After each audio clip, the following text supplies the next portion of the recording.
السلام علیکم ورحمۃ اللہ وبرکاتہ۔ انسان اگر اپنی زندگی میں سکون چاہتا ہے،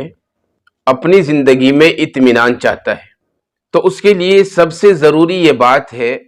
کہ اس کے گھر میں سکون ہونا چاہیے۔ اگر انسان کے گھر کے اندر سکون ہے تو یقین مانیے اس کی زندگی سب سے بہتر ہے۔ آج جب کہ ہم اپنے گھروں کا جائزہ لیتے ہیں تو ہمارے گھروں کے اندر لڑائی جھگڑے ناچاکیاں یہ بہت عام ہو گئی ہے۔ یہ ایک بالکل عام سی بات ہو گئی ہے، اور اس سے کیا ہوتا ہے، آدمی کی پوری زندگی تناؤ میں گزر جاتی ہے، ٹینشن میں گزر جاتی ہے۔ تو اس لیے میرے عزیز بھائی اور بہنوں، اپنے گھروں کو اچھا بنائیں، اپنے گھروں کے ماحول کو اچھا بنائیں۔ وہ کیسے؟ اللہ کے احکام کو اپنے گھروں کے اندر نافذ کریں، نبی کی تعلیمات کو اپنے گھروں کے اندر نافذ کریں، نبی کی ہدایات کو اپنے گھروں کے اندر لائے، نبی کی تعلیم کو اپنے گھروں کے اندر لائے۔ جب ہم اپنے گھروں کے اندر نبی کی تعلیم کو، نبی کی ہدایات کو، اللہ کے فرمان کو لائیں گے تو پھر ہمارے گھر بہترین گھر بن جائیں گے،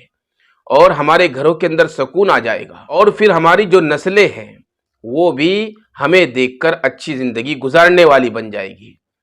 اور میرے عزیز بھائی اور بہنوں، یاد رکھیں اللہ کے نبی صلی اللہ علیہ وسلم نے ایک ارشاد یہ بھی فرمایا ہے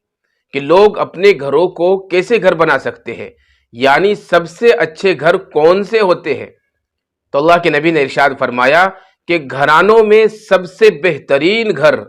وہ ہے کہ جس گھر کے اندر کوئی یتیم ہو اور اس یتیم کے ساتھ اچھا سلوک کیا جائے، اچھا برتاؤ کیا جائے۔ اور گھرانوں میں سب سے بدترین وہ گھرانے ہیں کہ جس گھر میں کوئی یتیم ہو اس کے ساتھ برا سلوک کیا جائے، اور اس کے ساتھ بیکار سلوک کیا جائے، اس کے ساتھ برا برتاؤ کیا جائے۔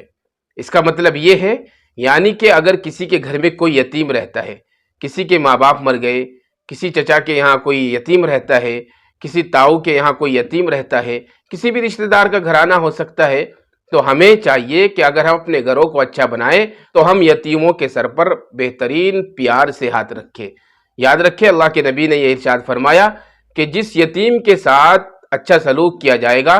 تو اللہ تبارک و تعالیٰ بھی اس کو بہت اچھی نظروں سے دیکھیں گے اور بہت زیادہ پسند کریں گے۔ تو یاد رکھیے میرے عزیز بھائیوں اور بہنوں، اللہ کے نبی کے ارشادات کے مطابق اور اللہ کے نبی کی حدیث کے مطابق اگر ہمارے گھر کے اندر کوئی یتیم رہتا ہے تو ہم اپنے گھر کے اندر رہنے والے یتیم کے ساتھ اچھا سلوک کریں، اس کی دیکھ بھال کریں، اس کے ساتھ اچھا برتاؤ کریں اور اس کے ساتھ اچھا رویہ اختیار کریں، تو انشاءاللہ پھر ہمارا گھر اللہ کی نظر میں بہترین گھر بن جائے گا۔ اور یاد رکھیں اگر ہم یتیم کے ساتھ برا سلوک کریں گے اور برا طریقہ ہم اس کے ساتھ اختیار کریں گے، برا رویہ اختیار کریں گے، تو پھر ہمارا گھر بدترین گھر بھی بن سکتا ہے۔ اس لیے میرے عزیز بھائی اور بہنوں، یاد رکھیں جہاں بھی ہمیں یتیم ملے، ہمارے گھر کے اندر ہو، ہمارے گھر سے باہر ہو، تو ہم یتیموں کے ساتھ اچھا سلوک کرنے والے بنیں، اور پھر اللہ کی نظر میں، اللہ کے نبی کی نظر میں ہم بہترین اور اچھے انسان بن سکتے ہیں اور محبوب بندے بن سکتے ہیں۔ اللہ تبارک و تعالیٰ سے دعا ہے کہ اللہ تبارک و تعالیٰ ہم سب کو عمل کی توفیق عطا فرمائے۔